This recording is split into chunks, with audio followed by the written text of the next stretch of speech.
artinya nanti keputusan klinis itu diambil bersama antara dokter dan pasien, bukan hanya semata-mata oleh dokternya. Nah, itulah nanti masuk di share decision making proses. Ya, jadi keputusan itu diambil bersama. Nah, teman-teman, ini kata-kata dari dekan Fakultas Kedokteran Harvard. Ya, dia antara 1893 sampai 1967, berarti beliau menjabat mungkin kurang lebih 8 dekade yang lalu. Kata-katanya sangat baik ya. Half of what you are taught in medical schools will be in 10 years have been shown to be wrong. Artinya apa? Separuh dari yang diajarkan kepada kita pada waktu kita duduk di bangku S1 ataupun sekarang teman-teman ada di PPDS ataupun ada yang sedang mengambil konsultan gitu. Ternyata di dalam 10 tahun ke depan yang diajarkan hari ini itu bisa saja sesuatu yang salah. Ambil contoh misalnya beta blocker. Beberapa dekade yang lalu diwanti-wanti sekali kalau ada pasien hipertensi dengan gagal jantung kongestif, maka beta blocker harus sangat hati-hati diberikan. Tetapi ternyata bukti-bukti penelitian lebih baru menunjukkan bahwa pada pasien hipertensi dengan compelling indication cognitive heart failure, beta blocker memberikan manfaat. Nah, jadi kata-kata ini ingin menunjukkan bahwa ilmu kedokteran itu berkembang dengan sedemikian cepat. Maka mau tidak mau, suka tidak suka, being up to date itu menjadi sesuatu yang tidak bisa ditawar. Dan masalahnya adalah none of knows which half gitu ya. Karena ilmunya sangat berkembang cepat, maka di antara yang salah-salah tadi mungkin kita hanya tahu kurang dari separuhnya bahwa ini sesuatu yang salah ya. Padahal ini kalau ketemu luring ya, bukan daring begini, saya selalu menyampaikan itu kalau di aula itu. Kalau ikut kuliah itu teman-teman yang masuk biasanya berapa persen ya? Kalau kuliah luring itu mungkin yang masuk penelitian mengatakan mungkin sekitar 50 ya sampai 60%, itu kalau nyimak benar gitu ya. Nah, padahal separuhnya itu 50% ya. Ternyata di antara yang masuk itu yang salah semua gitu ya. Jadi kan celaka. Ya, tetapi slide ini hanya ingin menunjukkan bahwa ilmu itu berkembang dengan sangat cepat. Lalu ada uncertainty. Coba kita lihat ya. Di antara 3.000 terapi yang diuji klinik dalam suatu RCT itu lebih dari 50%. 50%-nya itu adalah unknown effectiveness. Artinya apa? Bukti penelitiannya tidak cukup didasarkan pada uji klinik skala kecil atau hasilnya bervariasi. Only 11% of the treatments proven beneficial. Hanya 11% dari terapi yang diberikan itu yang memang terbukti benar-benar bermanfaat. Ya, 20% promising, menjanjikan, likely to be beneficial nih, tapi we need more data gitu ya. Ada yang trade off. Ada manfaat tapi ada efek samping yang cukup serius ini. 5% kayaknya ini nggak bermanfaat nih. Ada sekitar 3% yang malah harmful atau malah berbahaya. Tetapi kalau teman-teman sejawat lihat, maka 50%, half of the treatment is unknown effectiveness. Artinya apa? We need more data. Sehingga evidence-based medicine itu sebenarnya adalah suatu paradigma untuk selalu berpikir ini. Safety, efficacy, effectiveness. Ya. Yang paling penting pertama sih sebenarnya efficacy. Ya. Efficacy itu biasanya untuk suatu uji klinik yang memang dilakukan dengan kontrol atau dengan pengawasan yang sangat ketat. We perform it in ideal setting. Ideal setting. Jadi jam minum obatnya juga dikontrol, diawasi, diet diawasi. Tetapi ketika ini dilakukan misalnya pada pasien outpatient, pada pasien rawat jalan, maka kita tidak mengatakan ini sebagai suatu efficacy, tapi effectiveness. Ini dalam bahasa Indonesia kita bilang sebagai daya guna, ini dalam bahasa Indonesia kita bilang sebagai hasil guna. Ya. Kenapa? Pada effectiveness, misalnya pada outpatient, kita nggak bisa bilang pasiennya harus minum obat jam sekian, diet harus diatur, gitu ya. Itu bisa terjadi tidak sebagaimana yang kita perintahkan. Ya. Dan satu sisi adalah safety. Ya, apakah efek samping akibat pengobatan itu acceptable apa enggak? Nah, ini traditional issue. Sekarang ada tambahan nih, efisiensi. Apakah biaya yang kita keluarkan atau biaya yang dibayarkan itu sesuai dengan hasil yang didapatkan? Ya, maka ada 3 pilar sebenarnya. Benefit, cost, lalu kemudian safety. Ya, apakah dia benar-benar bermanfaat?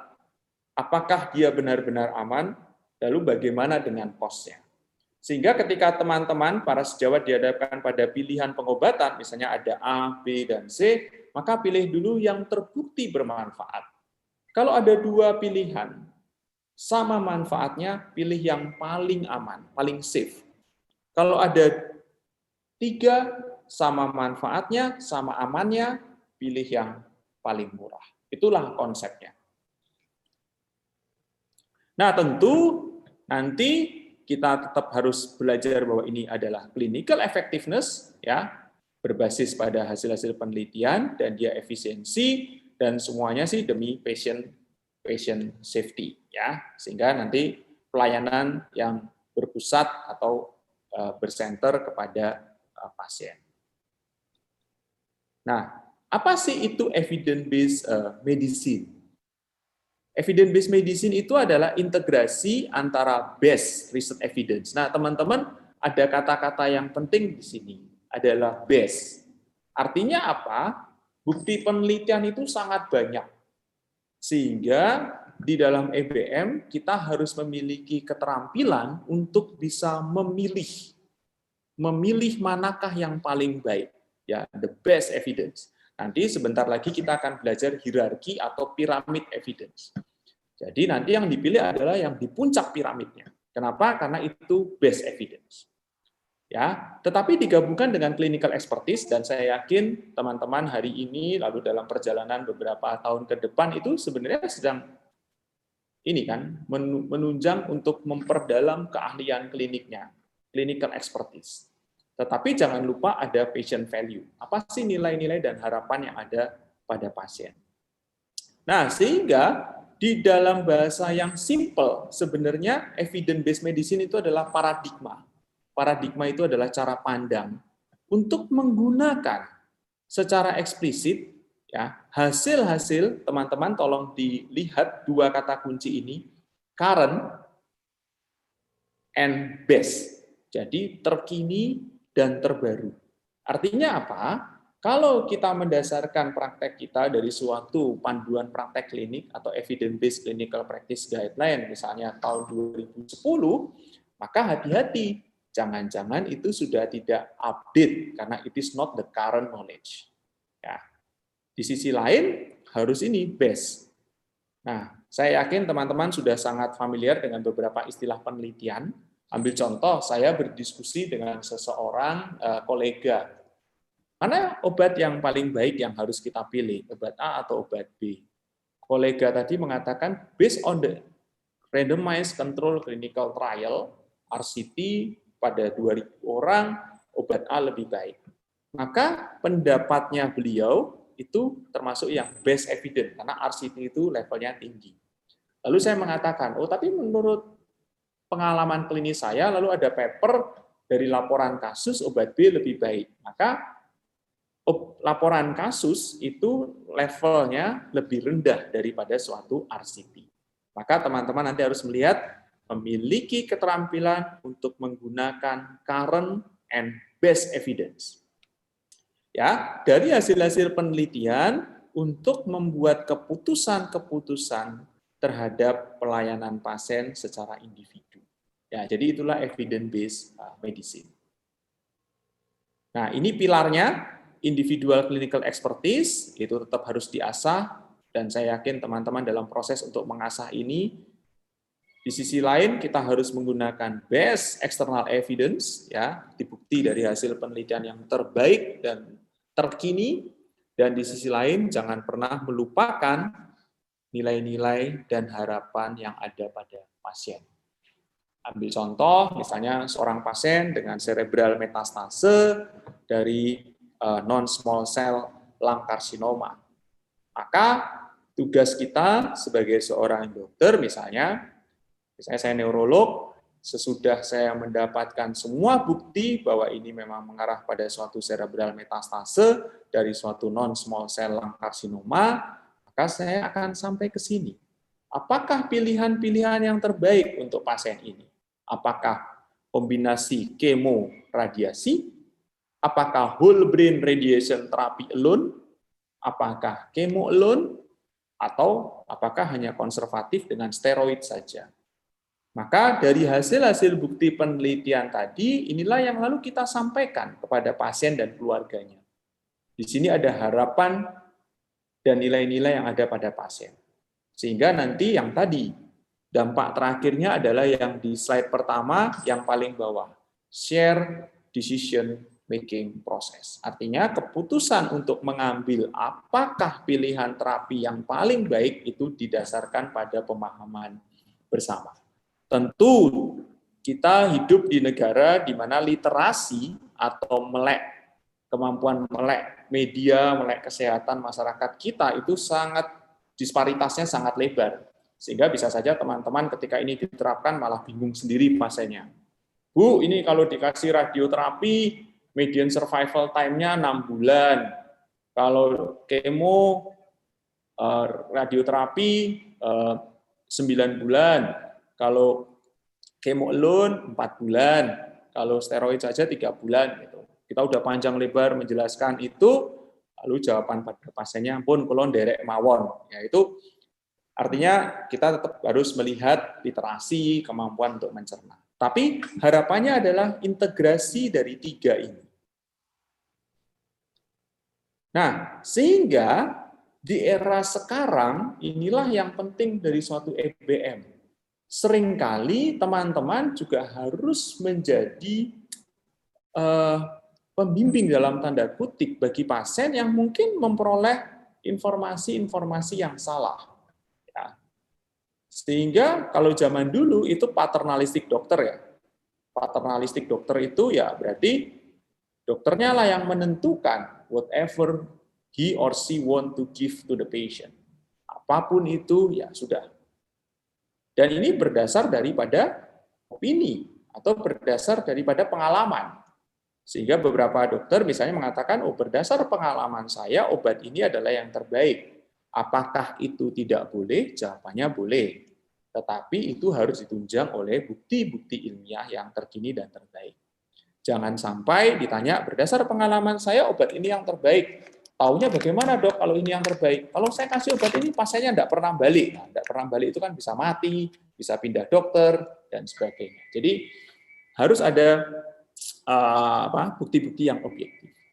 Nah, beberapa waktu lalu kemudian ketika EBM itu mulai berkembang di tahun 94, ya kita harapannya menjadi dokter yang lebih informatif, memberikan penjelasan.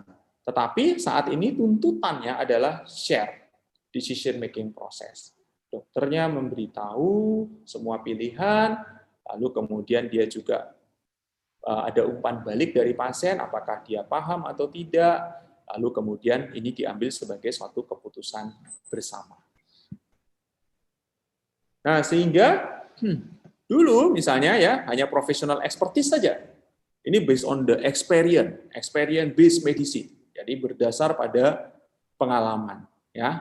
Tetapi berkembang nih. Dokternya tetap yang menentukan, tetapi ditunjang bukan hanya berdasar experience, tetapi dengan scientific evidence.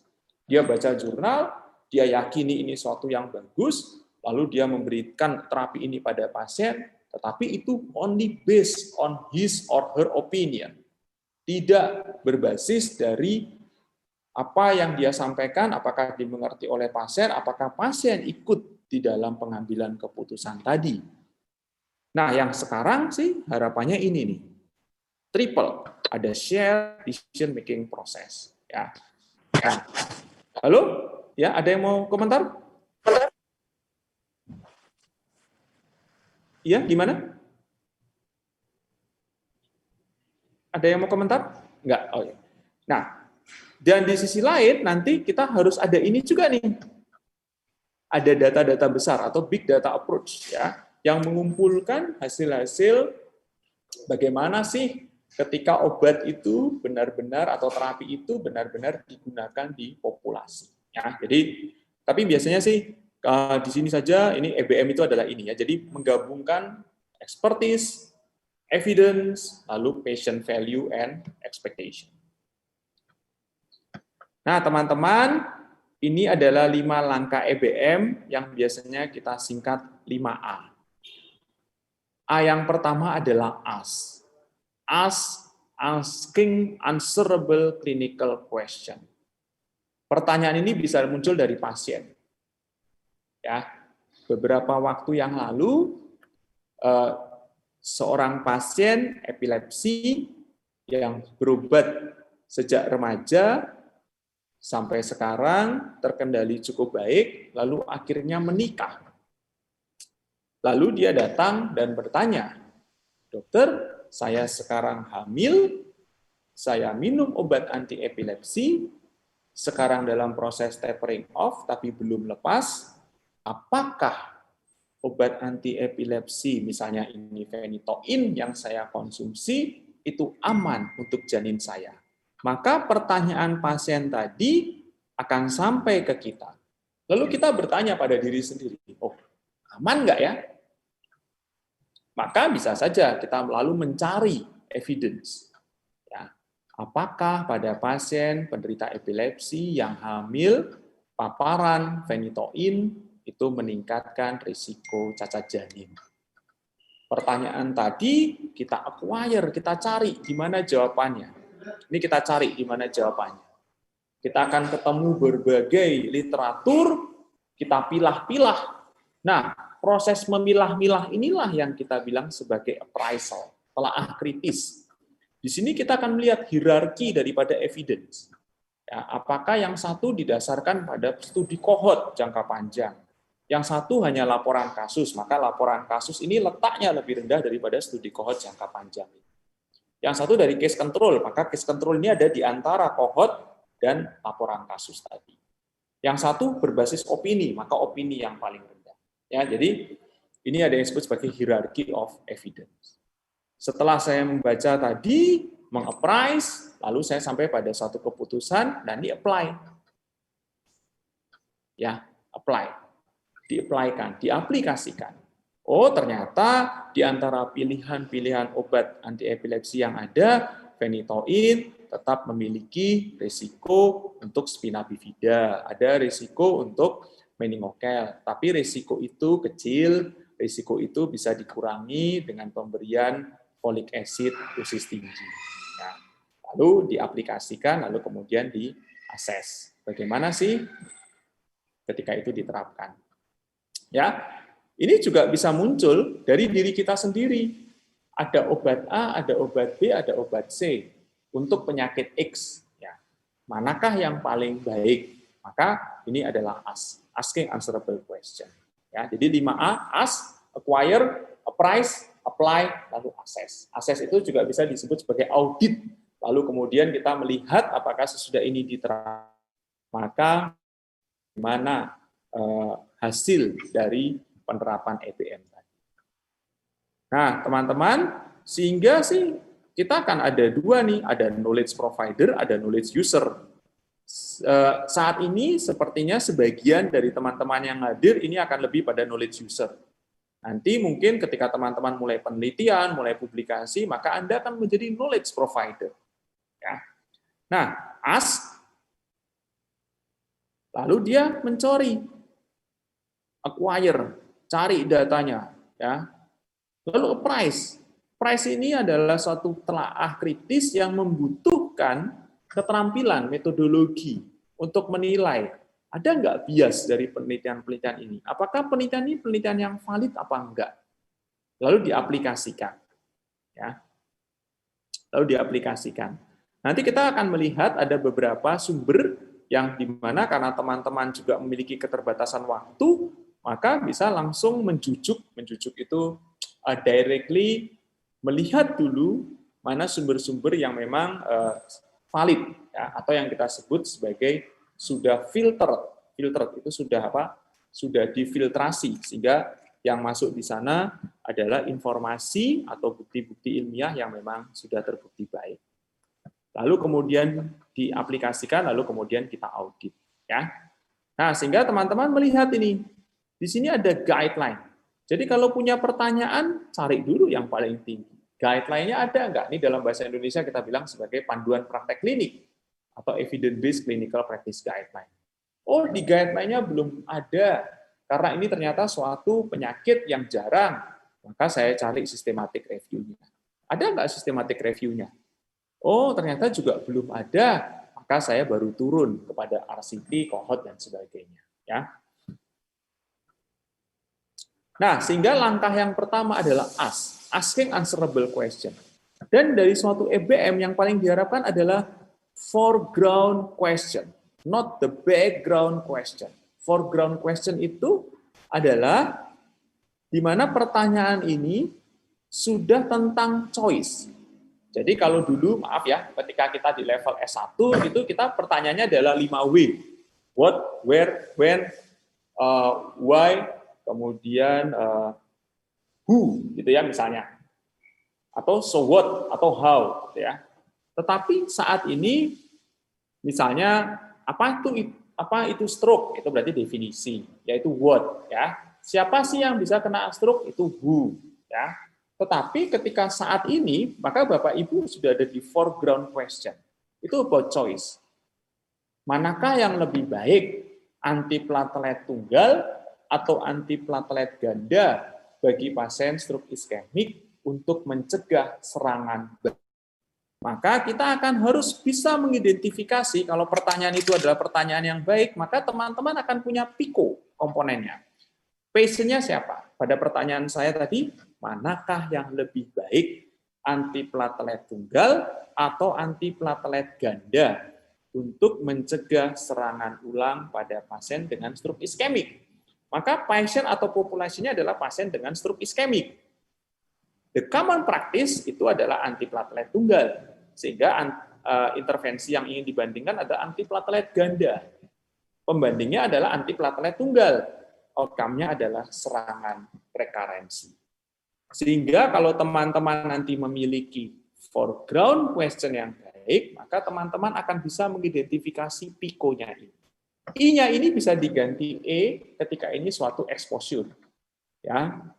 Misalnya teman-teman di bidang radiologi, apakah pemberian kontras bisa memacu munculnya acute kidney injury pada pasien misalnya dengan neurogenic bladder misalnya. Maka populasinya adalah pasien dengan neurogenic bladder.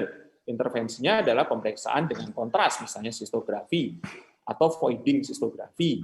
Maka pembandingnya adalah yang tanpa dilakukan perlakuan itu. Dan bagaimana dari pengamatan ada nggak kejadian daripada acute kidney injury? Itu contohnya.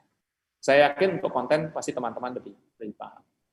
Nah, sehingga teman-teman akan bisa punya begini, PICO. Ya, pada pasien dengan gagal jantung dengan dilated cardiomyopathy dengan sinus ritem, apakah menambahkan antikoagulan warfarin dibanding hanya diberi terapi standar akan menurunkan angka mortalitas dan morbiditas akibat tromboembolisme. Maka populasinya adalah pasien CHF dengan dilated cardiomyopathy, intervensinya adalah add warfarin, pembandingnya apa warfarin hanya standar terapi, outcome-nya adalah mortalitas dan morbiditas akibat tromboemboli. Kalau pertanyaan kita baik, maka kita akan punya PICO yang baik. PICO inilah yang akan menjadi keywords, menjadi kata kunci ketika teman-teman nanti mencari bukti ilmiah. Pada seorang perokok dengan batuk, dia datang dengan batuk, apakah chest X-ray atau chest CT memiliki mana yang lebih baik untuk positif atau negatif predictive value untuk terjadinya lung cancer? Ya. Kalau X-ray ini sebanding dengan chest CT, ngapain kita chest CT? X-ray saja sudah cukup. Atau kalau nanti X-ray ini ternyata positif atau negatif predictive value-nya tidak terlalu berbeda dengan chest CT, ngapain chest CT yang lebih mahal? X-ray saja. Sehingga dari pertanyaan ini teman-teman akan punya ini. Adult smoker, chest X-ray, chest CT, lalu outcome-nya adalah bagaimana sih dia bisa meramalkan lung cancer. Nah, teman-teman, saya akan berhenti di sini sebentar. Saya mohon untuk teman-teman di dalam Zoom-nya itu untuk di chat, di kolom chat, untuk menuliskan dalam waktu 2 menit dari sekarang, apakah pertanyaan klinik yang teman-teman pikirkan di bidang Anda masing-masing. Ya. Jadi silakan di bidang spesialis Anda atau subspesialis Anda, silakan untuk menuliskan di sini apakah pertanyaan klinik yang teman-teman pikirkan. Ya, saya bantu. Kata tanya yang paling tepat untuk itu adalah apakah. Jadi dimulai dengan kata apakah. Baik, silahkan dalam waktu 2 menit diketikkan di situ. Bisa?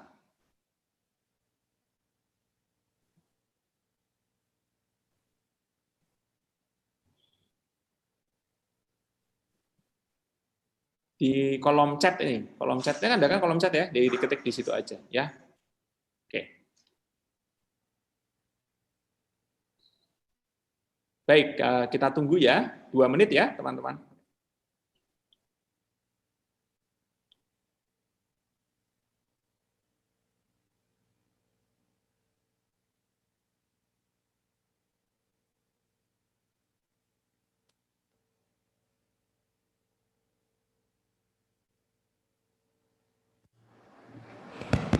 Teman-teman sekalian, silakan untuk menuliskan jawabannya pada chat room.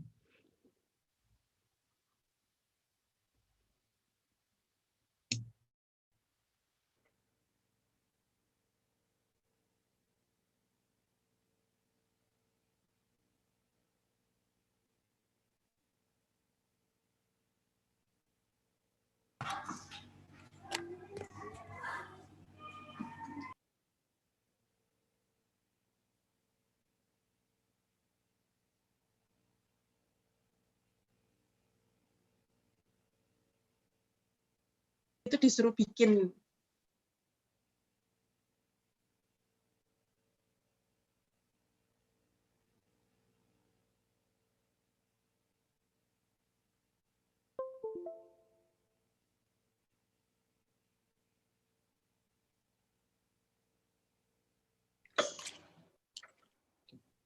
Ya, baik teman-teman, terima kasih banyak semua.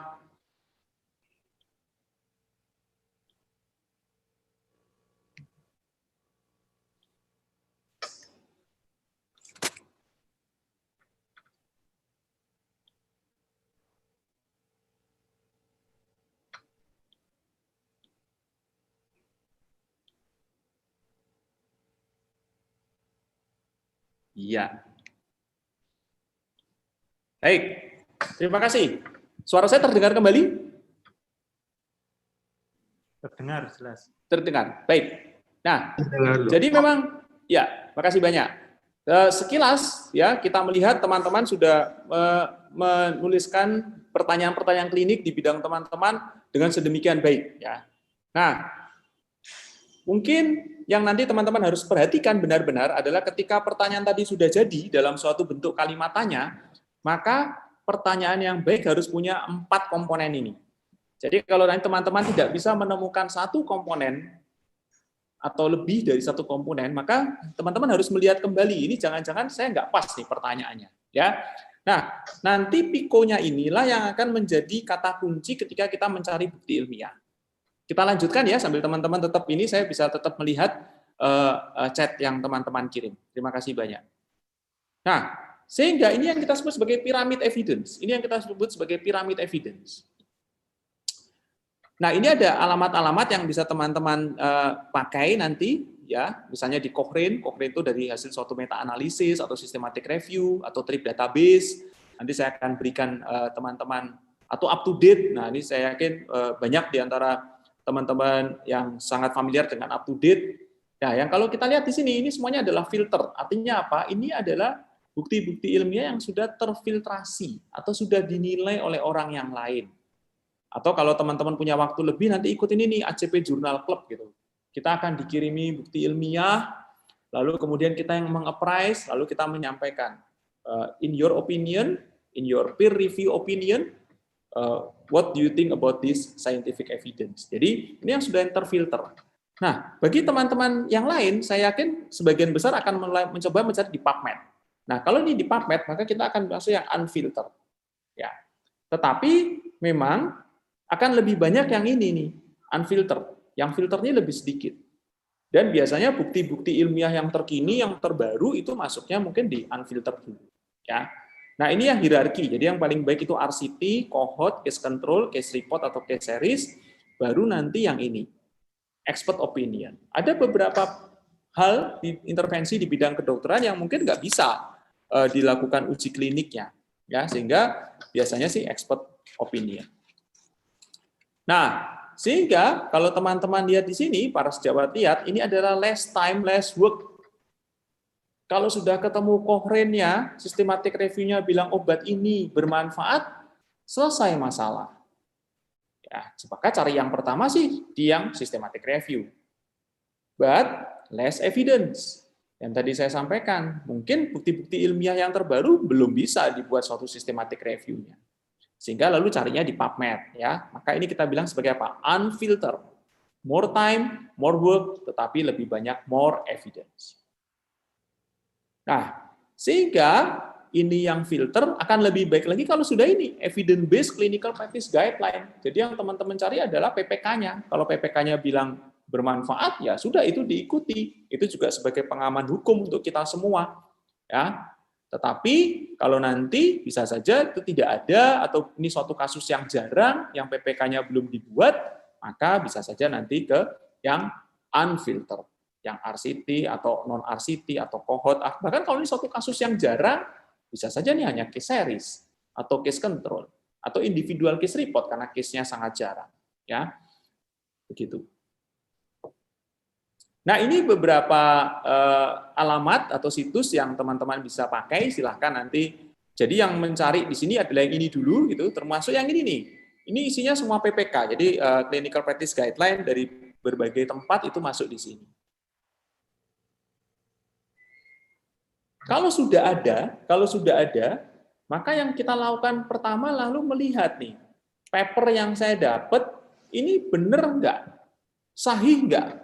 Apakah penelitian ini dilakukan dengan cara yang benar atau enggak? Itu kita bilang sebagai apa? Validity. Jangan dibaca lebih lanjut ketika suatu artikel itu teman-teman yakini tidak valid. Oh, ini kayaknya penelitian ini tidak dikerjakan dengan sebagaimana mestinya nih. Tidak di random, tidak di blind. Ada nggak paper yang lain? Kecuali kalau it's the only paper. Misalnya ini suatu penyakit yang jarang, ya papernya hanya itu, ya udah, maka mau tidak mau. Sesudah yakin ini valid, maka lalu kita hasilnya ini penting nggak? Reliable nggak?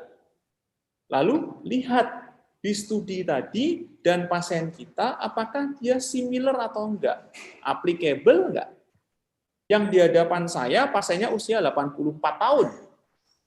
Penelitian itu dilakukan pada pasien antara 18 sampai 60 tahun. Maka pasien saya yang ada di depan saya ini outlier daripada 18 dari 60 tahun. Maka mungkin harus ada adjustment, harus ada penyesuaian, baik dosis ataupun perlakuan. Nah, teman-teman, ini ada alamat web. Nanti untuk materi ini akan saya sampaikan pada panitia. Silakan nanti untuk keterampilan critical appraisal, how to look at the article at a very short time, kemudian to justify this is valid or no, teman-teman bisa baca di sini dengan lebih detail.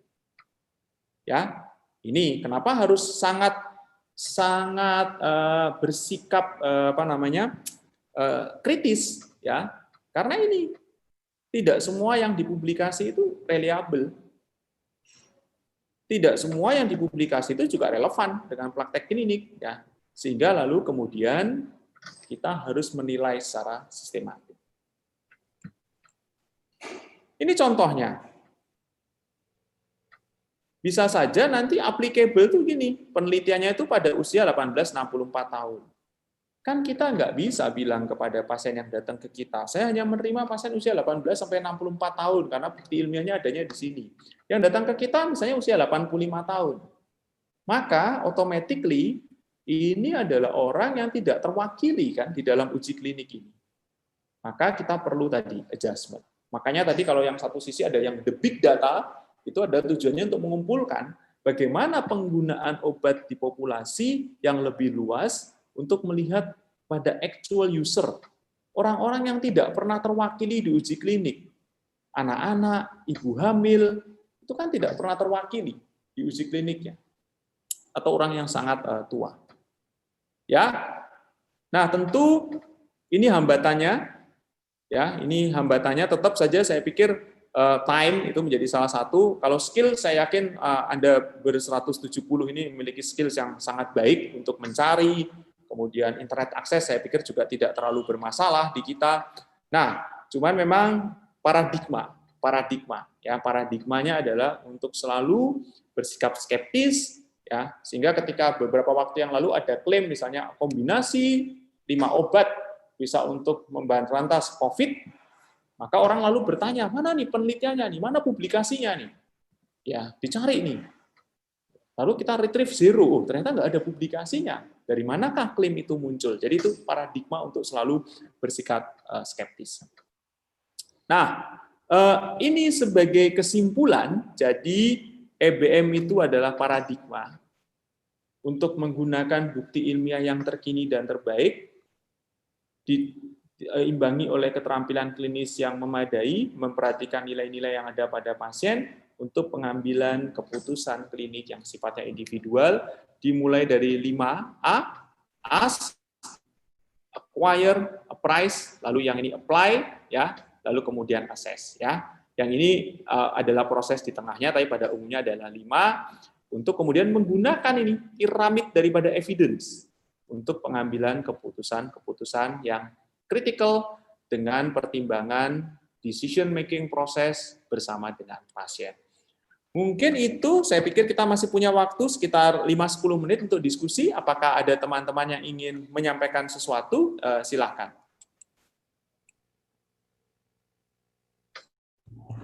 Baik, teman-teman sekalian, silakan untuk mungkin raise hands atau dibuka saja. Sudah di-mute, memperkenalkan diri dan langsung menanyakan kepada Dr. Vincent. Untuk pertanyaan-pertanyaan anunya bagus-bagus banget ya, bagus-bagus sekali, dan saya yakin we are on the right track ini ya, kalau lihat dari teman-teman ini.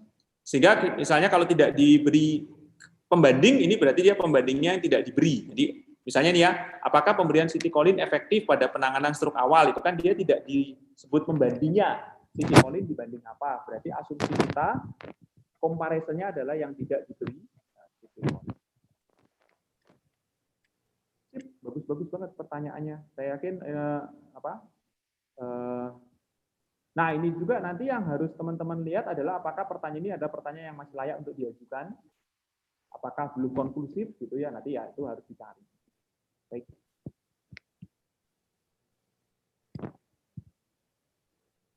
Ada yang mau bertanya? Putri Yani, ada yang bertanya nggak?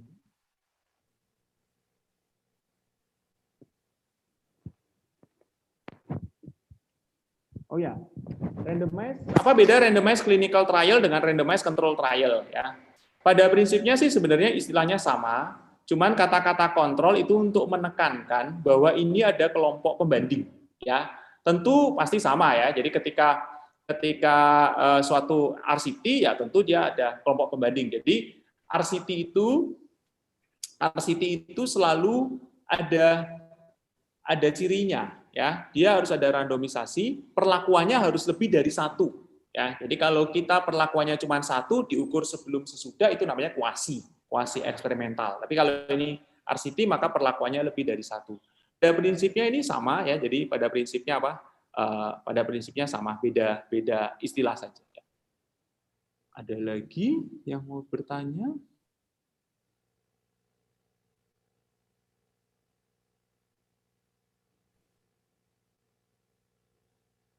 Nah, ini pertanyaan yang bagus ya, apakah pemberian mannitol lebih efektif dibandingkan natrium laktat untuk menurunkan ICP pada pasien dengan CKB? Maka ini populasinya kan jelas ya, pasien CKB. Intervensinya mannitol, komparasinya natrium laktat. Kemudian outcome-nya adalah ICP. Nah, ICP di sini ini yang kita bilang sebagai surrogate outcome. Ya, bukan clinical outcome. Kalau clinical outcome dia menurunkan kematian, menurunkan lama rawat inap, gitu ya. Tapi ini surrogate. Surrogate itu ya artinya outcome antara, bukan suatu clinical outcome. Ini pertanyaan yang bagus. Berarti kalau dilihat di sini, maka ini jelas sekali sudah ada 4 komponen tadi. PICO-nya sudah sangat detail, sangat jelas.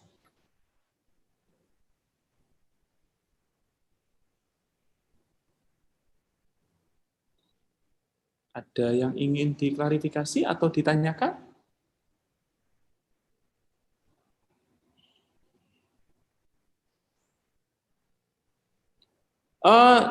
Ya, saya yakin ada ya. Jadi kalau di fakultas itu kan dilanggankan ya. Jadi tidak masalah. Jadi ada ya.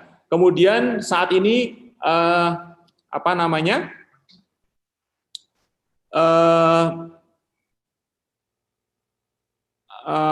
Di era COVID itu juga banyak yang lalu dibuat open access. Jadi apa? Yang dulu tidak open access sekarang menjadi lebih open access. Jadi pasti ada, Dok. Jadi tidak ada masalah dengan itu. ACP Journal Club dokter mendaftar ya. Biasanya ada beberapa ada resources-nya, ada more evidence gitu. Dokter mendaftar lalu kemudian dokter apa namanya? Menyampaikan dokter bidangnya apa gitu. Jadi nanti mungkin dokter bisa yang sangat tertarik panitia bisa ngasih email saya untuk yang more evidence. Jadi kita diminta untuk menilai suatu artikel dan itu suatu pembelajaran yang baik ya. Saya agak bingung dengan pertanyaan yang terakhir ini ya, kali penelitian prediktor. Kalau maksudnya ya. Mungkin kalau ini ya, kali. Padahal E sama U itu jauh ya. Oh, kalau penelitian, prediktor, IE-nya apa? Nah, tergantung. Kalau ini suatu prognotik ya, prognosis trial, misalnya suatu, bukan prognosis trial, penelitian prognosis, maka I-nya itu E. Ya, karena kan suatu faktor prognosis tidak kita intervensi, tapi ini exposure. Ambil contoh misalnya begini. Apakah pada pasien yang masuk dengan kondisi stroke akut, hiperglikemia akan meningkatkan mortalitas? Nah, ini kan prognotik, maka prediktor. Hiperglikemia ini sebagai prediktor untuk prognosis. Nah, jadi E-nya adalah paparan daripada faktor prognosis, ya, atau paparan daripada faktor risiko. Kalau ini suatu HAM atau causation study.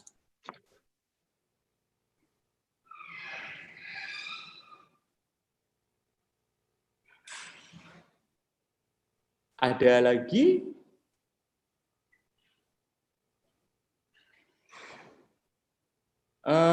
Cukup jelas?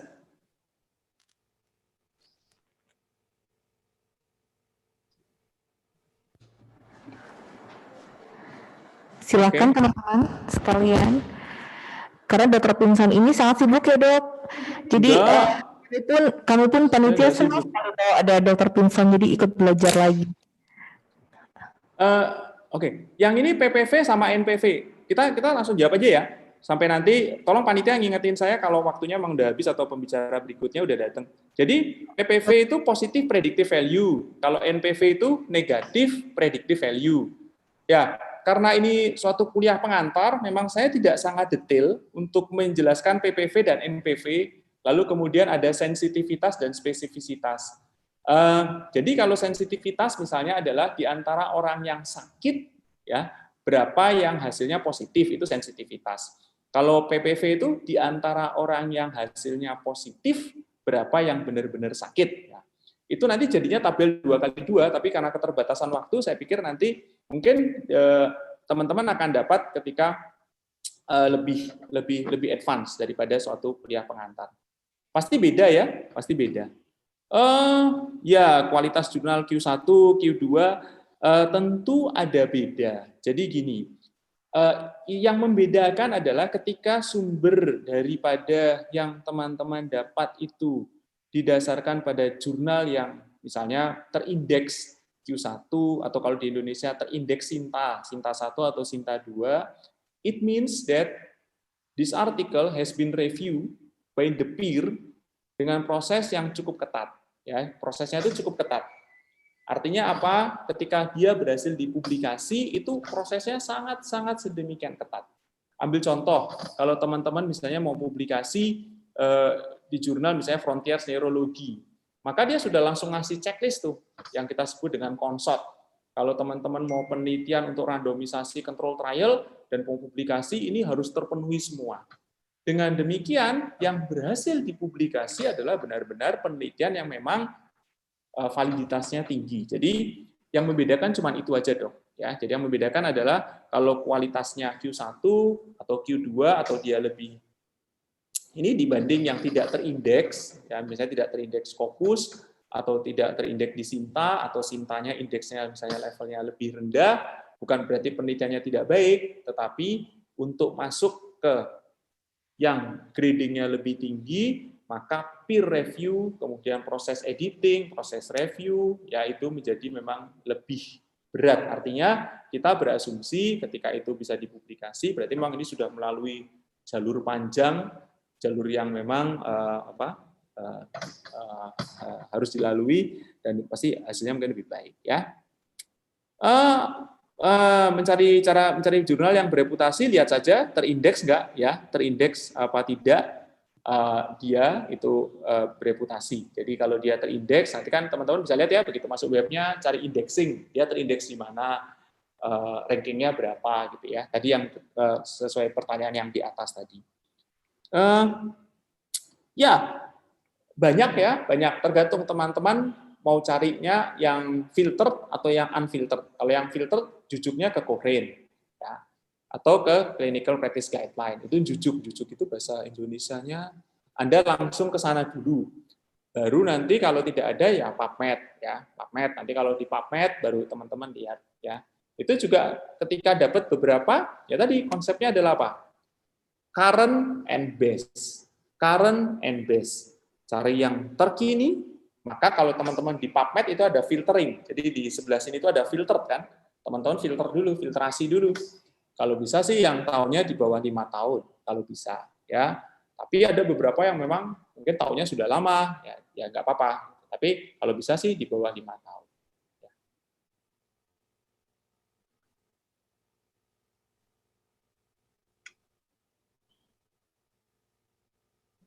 Oke. Atau yang lebih enak sih sebenarnya cari EBCPG, Evidence Based Clinical Practice Guideline. Karena itu hierarkinya lebih tinggi, ya. Artinya ketika itu masuk di guideline itu benar-benar filtrasi, sudah disaring. Jadi bukti-bukti ilmiah yang tidak valid pasti sudah dihilangkan atau sudah tidak ada. Di dalam bahasa Indonesia kita bilangnya PPK ya, panduan praktek klinik. Jadi kalau suatu PPK itu didasarkan pada EB, evidence based, maka tentu yang kita bisa langsung pakai adalah PPK-nya. The problem is not every disease is on PPK. Ya, banyak sekali penyakit yang tidak ada PPK-nya karena dia penyakit jarang. Ya, penyakit yang tidak kita temukan harian. Ya, maka mau tidak mau, suka tidak suka, in term of evidence, on diagnosis, on treatment, on prognosis, ya kita cari. Kalau dia penyakit jarang, mau cari systematic review-nya juga pasti agak susah. Maka ya mungkin mau cari RCT-nya, kalau penyakitnya ini jarang banget, gimana mau ngumpulin orang buat di RCT? Kan nggak bisa. Mungkin maksimal dapatnya case series. Ya sudah, maka ya itu is the best evidence that we can retrieve. Ya, jadi yang terbaik ya itu saat ini.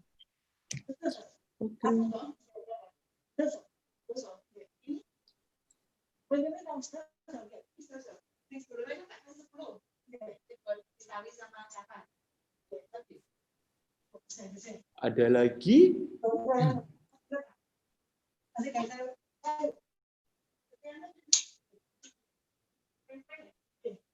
Apakah setiap guideline bisa dipakai sebagai panduan?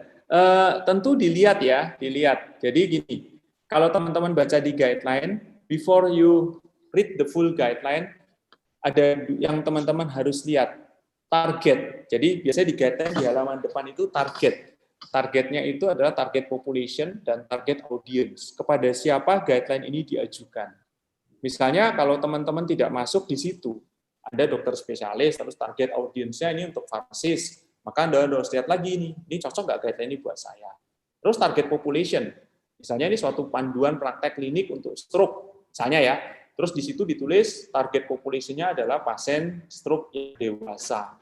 Kalau yang di depan kita ini anak-anak, populasinya stroke anak-anak, mungkin panduan ini nggak bisa dipakai. Jadi dilihat dulu siapakah targetnya.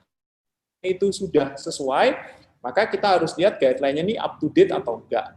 Ya, guideline up to date biasanya 3 tahun ke bawah, jadi 3 tahun ke sini. Jadi 1, 2, 3 gitu ya. Jadi kalau lebih dari 3 tahun, ya mungkin kita pertimbangkan cari guideline lain. Karena dalam waktu 3 tahun pasti banyak penelitian baru. Apa perbedaan NNT dan NNH? Saya mohon maaf teman-teman, memang NNT dan NNH kita tidak berikan secara khusus karena ini kuliah pengantar. Jadi number needed to treat itu adalah jumlah pasien yang harus diterapi untuk mendapatkan satu outcome yang positif. Artinya, kalau misalnya suatu obat itu menurunkan kematian dibandingkan pemberian terapi standar atau placebo, kalau NNT-nya 10, maka di antara 10 orang yang diberi obat akan 1 orang terhindar dari kematian. Tentu NNT yang kecil adalah NNT yang semakin baik. Jadi 5 itu lebih baik daripada 10. Kalau NNH itu number needed to harm. Di antara yang diberi terapi, berapa yang akan menuai efek samping. Kebalikannya, NNH itu yang besar yang baik. Artinya semakin besar NNH, semakin aman itu. Link untuk akses PPK di Indonesia itu ada di linknya Kemenkes, Dok. Jadi di Kemenkes itu ada yang satu yang khusus untuk PPK. Nanti mungkin saya mohon maaf, nanti saya bisa share aja. Tetapi memang yang paling banyak dibuat adalah yang untuk cancer. Kenapa? Karena itu yang dianggap sebagai high cost. Ya, jadi kan syarat PPK itu high volume, high risk, lalu high cost. Dan memang yang yang banyak itu yang apa? Yang high cost. Nah, tentu masing-masing perhimpunan juga buat PPK-nya sendiri-sendiri. Jadi saya yakin yang bagus sekali yang saya pernah lihat itu punyanya kardiologi itu bagus, lengkap, detail, bahkan sampai ada clinical pathway-nya. Jadi silakan aja, saya pikir di masing-masing perhimpunan mereka memiliki PPK sendiri-sendiri.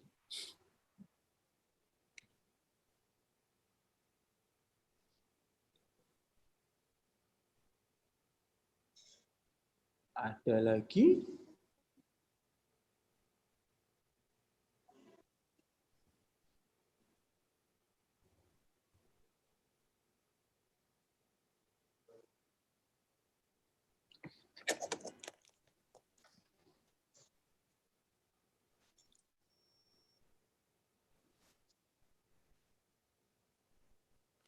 Teman-teman nanti saya kasih linknya aja sih, p-value. Ya ini pertanyaan yang sangat teknis untuk Metopen ya. Jadi gini, p-value itu adalah 100% dikurangi confidence interval. Apa artinya P? P itu adalah kesalahan tipe 1 atau alfa. Karena kita tidak meneliti seluruh populasi, maka mau tidak mau, suka tidak suka, kita harus menerima 2 kesalahan. Menolak hipotesis nul yang benar atau menerima hipotesis nul yang salah. Jadi, kalau P teman-teman menetapkan bahwa confidence interval itu 95%, maka otomatis P value-nya itu less than 5%. Karena dia adalah 100% dikurangi 95 CI-nya. Jadi kalau P value-nya nanti kurang dari 1%, teman-teman berarti CI-nya adalah 99%. Jadi apa artinya CI? CI itu adalah bahwa angka yang sesungguhnya di populasi berkisar antara batas bawah dan batas atas ini. Karena kita tidak meneliti seluruh populasi. Tapi saya yakin ini akan teman-teman akan dapat sangat detail di perkuliahan metodologi penelitian pada waktu nanti mau membuat tesis.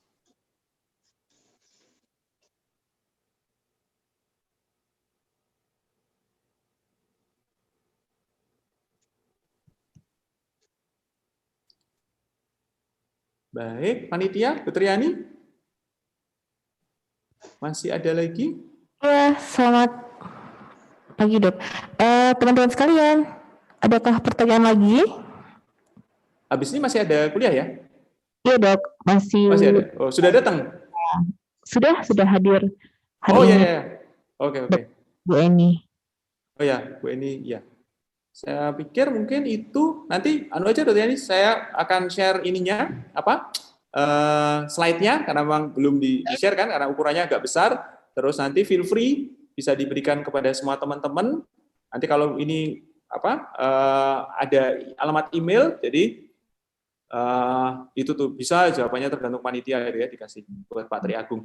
Jadi nanti feel free aja, terus saya akan tuliskan email saya di sana. Anytime you want to ask something about the evidence-based medicine or you want to discuss gitu, feel free untuk email saya kapan aja. Mungkin itu Dr. Yani. Baik, terima kasih Dr. Vincent atas materinya. Jadi teman-teman sekalian, jangan patah semangat. Kalau tadi mungkin seperti kita refresh lagi kembali, kita belajar pada saat kita dulu S1 ya dok. Tapi ini sangat akan dibutuhkan ke depannya pada saat teman-teman sekalian sudah di klinis. Nanti materinya akan kita share sama ke teman-teman sekalian. Baik, sekiranya tidak ada pertanyaan lagi dokter, sekali lagi kami ucapkan ya. Makasih banyak. Ya, iya, sampai ketemu lagi. Ya, terima kasih banyak dok. Terima kasih. Ya. Sukses selalu teman-teman. Semangat ya. Makasih. Terima kasih dok.